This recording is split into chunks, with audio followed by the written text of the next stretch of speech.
is to blame for a few wrecks. The shoulders of the Bayway are especially filled with sleet and ice. Yesterday, officials bumped the speed limit down to 35 miles per hour. They insist that you should not be on the roads if at all possible. If you do have to get behind the wheel, you're encouraged to follow some driving guidelines, including the ones on your screen. If your vehicle starts to slide, experts say take your foot off the gas and press the brake. Don't slam on the brake, but you should press on the brake.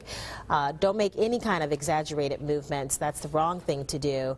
Look and steer in the direction that you want to go.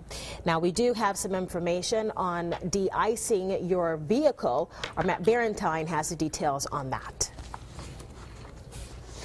Thanks, guys. Yeah, if you've been stuck inside the last couple of days and you haven't driven your car, you may come out and find it looking just like this, completely encased in ice. Now, of course, the most obvious thing to do to defrost it is to get in your car, crank it up, and turn on the defroster. But there's another little tip I heard about that works really well. You take your visors and you put them down, and that helps to trap some of the heat. Now, of course, there are other ways to help de-ice your windshield, and if you have a can of this stuff, it's called de-icer, you can spray that on your windshield and let that go to work.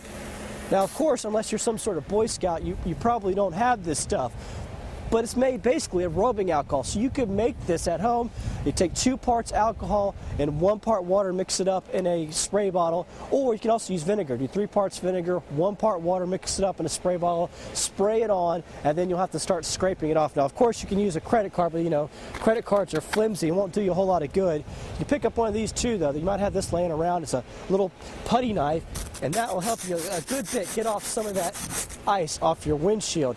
Give it some time, let the defroster work, and most importantly, don't turn on your windshield wipers until you get all this ice off. Otherwise, you could ruin them. In Mobile, Matt Barentine, Fox 10 News. Some good advice there. Yes, and now we have Candace Murphy. She's over where I was earlier today by the Bayway.